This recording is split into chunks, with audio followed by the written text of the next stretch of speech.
On Business Incorporated today, we'll take a look at wheat export deal between Russia and Ukraine and how it's affecting prices. Private companies in South Africa may start building plants to contribute to electricity generation.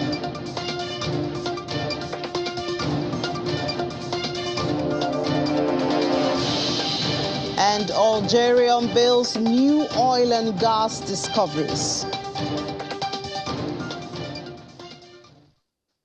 Good afternoon. Welcome to Business Incorporated on Channels Television. I'm Imi John Mekwa.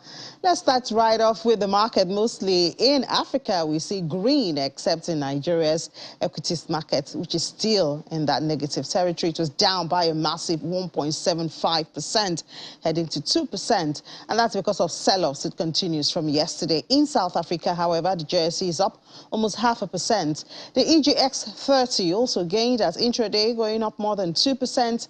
Kenya is not left out in this green spread, as we see it closed 1.1% up yesterday. In the Middle East, the market is also mostly positive, with the exception of Abu Dhabi, which is down 0.41%. Dubai index, however, added 0.35%. Saudi Arabia and Qatar index also went up 0.51% and 0.64%, respectively.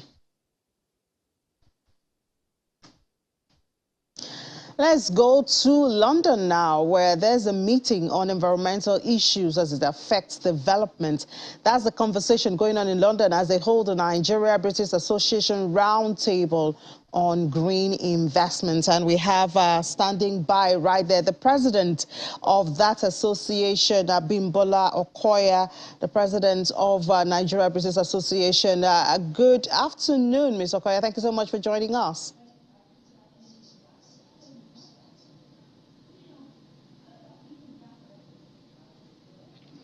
Good afternoon. It's such a pleasure joining you from London. Thank you so much for having us on your show. Great. Thank you for being there. So tell us about this meeting, especially when you're talking about environmental issues or green investment at a time when energy prices are soaring.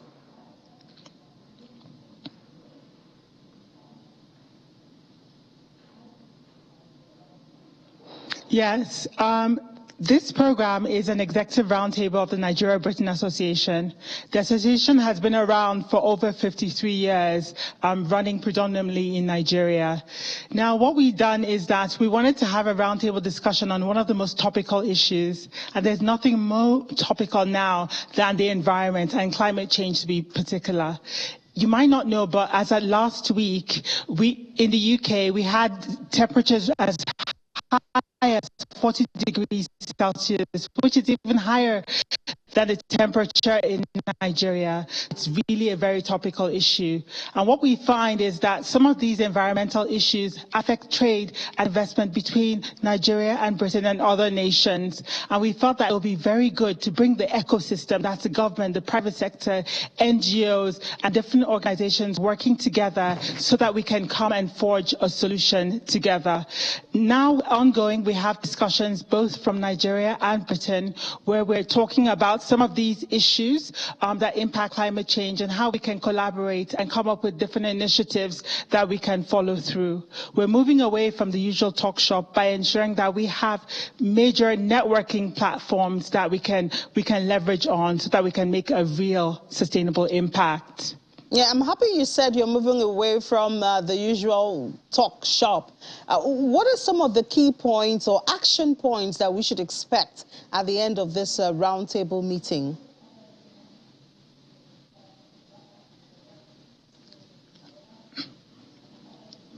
I think the first action point is really the sensitization and the awareness creation amongst major stakeholders. Stakeholders are working towards the same goal. They're not working in unison. So what we're doing is that we're bringing all the keys so that we can come and share our different perspectives in an effort to work together. The second main action point from this is really for us to forge those key networks that can transcend into partner move forward the agenda of protecting our planet. All right, Abimbola Okoya, President, Nigeria British Association, thank you so much for joining us on the show. And of course, we do know that our correspondent Juliana is standing right by, and she would give us the details at the end of the meeting.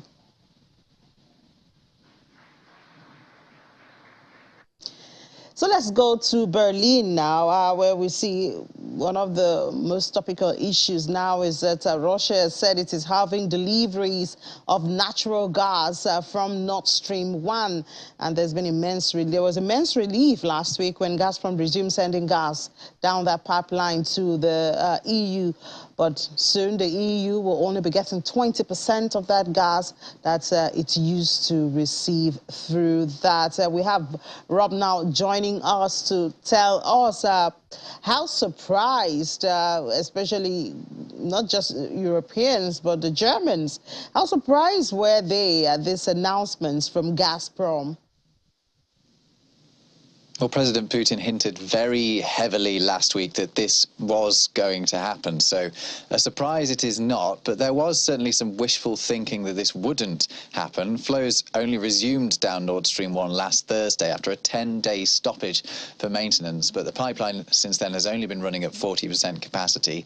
Now Gazprom says it's going to be halving that capacity again to a mere 20%. Why is it doing that? Well, the company has echoed what Putin said last week, which is that one of the two turbines at the pipeline needs to be taken out of action so that it can be repaired. So this is not the same turbine that Moscow has used to justify the original cut to 40%. This is another turbine that the Russians now say has problems. The claims about both of those turbines have been met with enormous skepticism. In fact, the European and Canadian parties involved in maintaining them say that the claims from the Kremlin are simply untrue and that Putin's government is deliberately limiting flows of natural gas to Germany to punish the EU for sanctions over the Ukraine invasion. And how's the German government responding to all these tactics?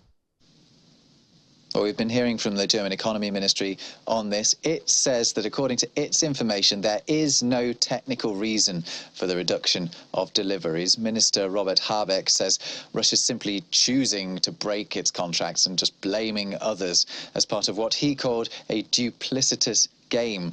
Germany's language surrounding this has really hardened in recent weeks. We heard just a few days ago German Chancellor Olaf Scholz saying that Moscow was not shying away from using energy deliveries as a weapon, adding that Germany needed to protect itself. The way it's trying to do that is frantically find alternative sources of natural gas, which isn't proving easy, and certainly not by the volumes that Germany would normally be getting from Russia. At Deutsche Welle, we've been hearing from heavy industry here in Germany. While they are managing to keep the furnaces burning for now, they're very concerned about how long that can continue for, because when the winter comes round and gas usage needs to be limited, it's going to be manufacturers who feel the brunt of that, because the German government has said that it's going to try and shield ordinary Germans from any energy shortage first. And is the market reacting to this announcement? Yes, it certainly did. It took the wind out of the sails of markets in Paris, London and Frankfurt. Frankfurt was the worst hit, though, not surprisingly, ending Monday down 0.3% after taking a dive following Gazprom's announcement. Markets know that limited gas supplies are going to mean higher energy costs for businesses and rising inflation. Indeed, a report by Germany's IFO Institute for Economic Research on Monday showed business sentiment fell more than expected this month and warned that Germany is on the cusp of a recession. The uncertainty over energy security in the Eurozone is also limiting the gains of a resurgent euro as well. It's set to be a busy week on markets as well this week. Tuesday is going to see the US Federal Reserve begin its two-day meeting to decide on interest rates, and it's highly anticipated that the Fed will hike rates tomorrow. There are also plenty of corporate financial results to come here in Europe. We saw the impact of supply shortages in figures from Dutch medical equipment maker Philips on Monday. Its shares fell 7.7%. Further results this week are going to show, doubtlessly, the tricky climate that European businesses are working under at the moment, and indexes on the continent opened somewhat mixed on Tuesday. Yeah, well, you can say that again, Rob. Eyes are waiting on the U.S. Federal Reserve now. But let's go to all the markets now. Hong Kong stocks rose more than 1% as Asia market mostly gained on Tuesday. South Korea's gross domestic product beat estimates. Hong Kong's Hang Seng Index advanced by 1.67% to close at 20,905.88, with heavyweight Alibaba jumping 4.82% after the company said in a press statement that it will be applying for a primary listing on the Hong Kong Stock Exchange, where its shares are already listed. If completed, the company will become a dual primary listed company in Hong Kong and New York. That's expected to happen before the end of this year. Mainland China stocks also climbed. The Shanghai Composite was up 0.83% higher at 3,277.44, while the Shenzhen Component rose almost 1% to close at 12,408.56. The Kospi in South Korea recovered from losses to rise 0.39% to 2,412.96, while the Kazakh was fractionally higher at 789.93. Elsewhere in the region, the S&P AX 200 in Australia was 0.26% higher at 6,807.3. Japan's Nikkei 225 bucked a trend to decline 0.16%, while the Topix index closed flat at 1,943.17. MCSI's Broadest Index of Asia Pacific shares outside Japan gained almost 0.5%. And then to that country where everyone is looking at, U.S. Stocks futures fell this morning after Walmart cut its profit forecast, sending retail stocks tumbling in the pre-market. Dow Jones Industrial Average futures fell by 146 points. S&P 500 and Nasdaq 100 futures declined 0.3%. Each or more. A late Monday announcement from Walmart, which cut its quarterly and full-year profit estimates because of rising food inflation, alarmed investors who deliberated the implications for other retail stocks. The big box retailer said higher prices are spurring consumers to pull back on general merchandise spending, particularly in apparel. Walmart plunged nearly 9% in extended trading and dragged other retailers with it. Target dropped 4.7%, Amazon fell 3%, Macy's and Dollar General by 4.3% and 3.3% respectively, while Costco shed 2.8%. Oil prices rose on Tuesday for a second day on increasing concerns about tightening European supply after Russia, a key oil and natural gas supplier to the region, cut gas supply through a major pipeline. Brent crude futures for September rose at $1.64 to $106.79 a barrel, extending 1.9% gain in the previous day. U.S. West Texas Intermediate crude futures for September delivery increased by $1.71 to $98.41 a barrel, and it gained 2.1% yesterday. Russia tightened its gas squeeze on Europe yesterday as Gazprom said supplies through the Nord Stream 1 pipeline to Germany would drop to just 20% of capacity. Let's take a break now. When we come back from there, we'll settle on the African continent. This is Business Incorporated on Channels Television.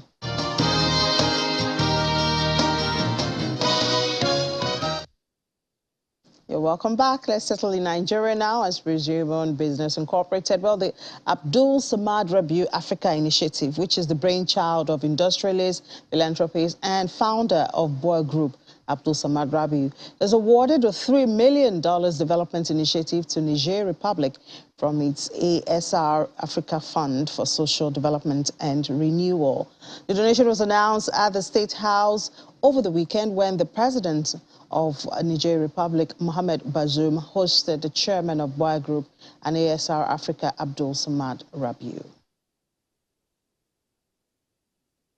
A relationship that has existed for a very long time, and I'm really pleased and glad to be here, to come and visit with my brother and others that are here in Niger Republic.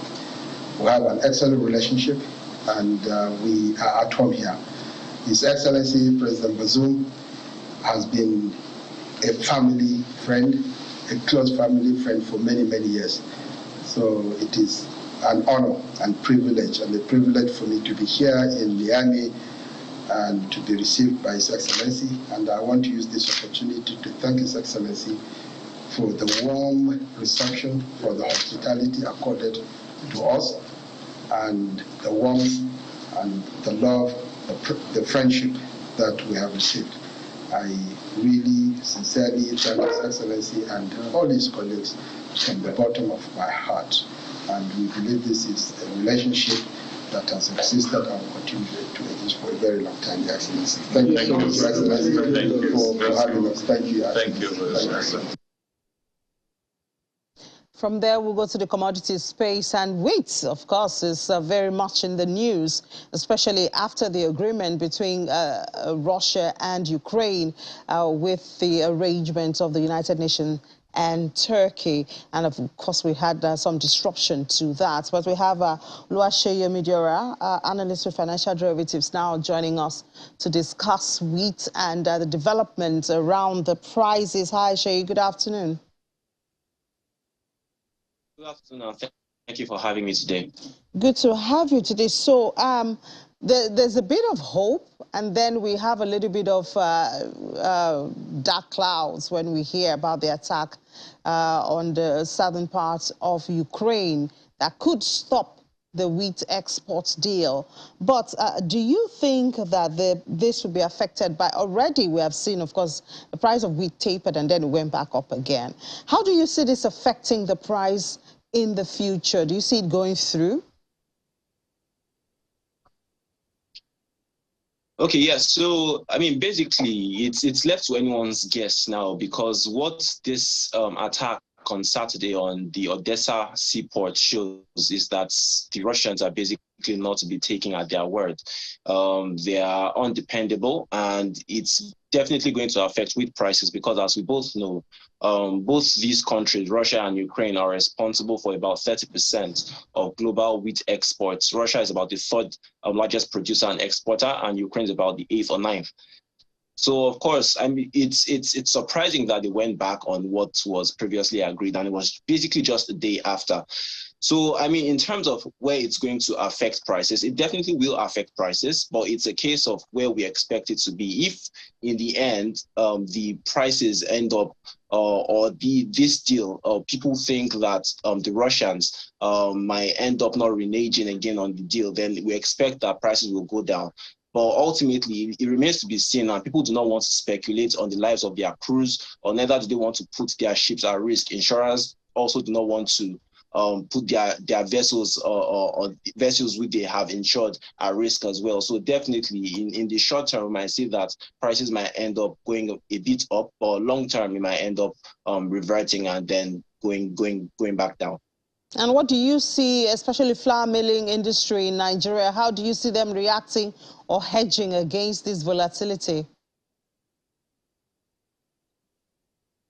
Well, to the extent that wheat is a globally traded commodity, then it's highly unlikely that they will be able to hedge against the volatility in wheat prices, because we both know that flour mills of Nigeria, for instance, and Olam, two of the leaders in the Nigerian milling industry, are performing really well in spite of the volatility in wheat prices. And even aside that, we also know that there are forex restrictions on wheat imports as well, which is also affecting that industry. But in spite of that, their performance has been good. But the thing is, it's going to be so hard to keep performing above and beyond what they are currently achieving, because, again, these headwinds, these restrictions are in place, and it's going to be incredibly hard.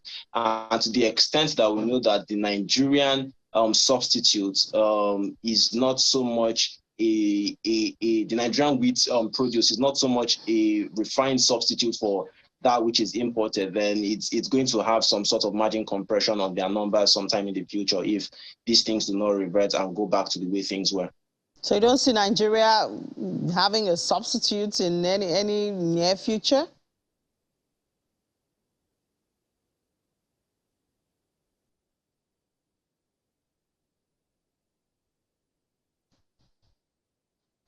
All right, I think we have lost Luashe Omidora there, analyst with Financial Derivatives Company, basically talking about the lack of substitute for Nigeria, especially raw, locally made substitute. Hi, Shay, are you back? All right, so let's move on now and go to Algeria, where the state oil company Sonatrach has unveiled a trail of gas, oil, and condensate discoveries across 3 separate basins, 2 of which will be fast-tracked to first oil. The European Union is increasingly looking to Algeria to offset Russian pipe gas supplies. So these fresh finds, all of which flowed gas during well testing, will be welcomed in both Algiers and Brussels. And in South Africa, there are plans to try and resolve power shortage them by making it easier for private companies to build plants and pay households and businesses to produce electricity from solar panels. Power utility Eskom has for the past decade resorted to load shedding to help sustain the power grid, but that has affected economic growth and job creation, with Eskom's debt at almost 400 billion rand and unable to meet demand from its fleet of aging and poorly maintained coal-fired plants. Our correspondent in South Africa files in this report to see how this may work out. During the past 3 weeks, severe load shedding has disrupted all of our lives. President Cyril Ramaphosa addressed the nation on the country's power challenges, which has affected businesses and households, and has seen power utility Eskom moving to stage 6 load shedding in recent weeks. The set of additional actions I'm announcing this evening, firstly, are aimed at improving the performance of Eskom's existing fleet of power stations. Secondly, these actions will accelerate the procurement of new generation capacity. Thirdly, these actions are intended to increase the private sector investment in generation capacity. Fourthly, these actions are designed to enable businesses as well as households to invest in rooftop solar installation. And finally, these actions are directed at fundamentally transforming the electricity sector and positioning it for future sustainability. Eskom has been struggling for the past decade to supply reliable energy to the country, with issues ranging from maintenance on power plants, breakdowns, theft, fraud and sabotage, and this has hindered investor confidence and economic growth. President Ramaphosa says Eskom will add new generational capacity in the next coming months. Over the next 3 months, Eskom will take additional actions to add new generation capacity to the grid on an urgent basis. As an immediate measure, surplus capacity will be bought from existing independent power producers. These are power plants which built more capacity than was required and can now supply this excess power to Eskom. As part of addressing the shortage of megawatts, Eskom will now also purchase additional energy from existing private generators such as mines, paper mills, shopping centers, and other private entities that have surplus power. South Africans have been urged to continue to help government in using electricity sparingly to help with the power grid, and to also resort to other possible sources, including solar, to help ease the burden of power outages. From Johannesburg, South Africa, Brian Pugeni, Channels Television News. And with that report from Brian in South Africa, we say that's it on the show for today. Thank you so much for being a part of it. We'll do it again tomorrow. I'm Ini John Mekwa. Enjoy the rest of your day.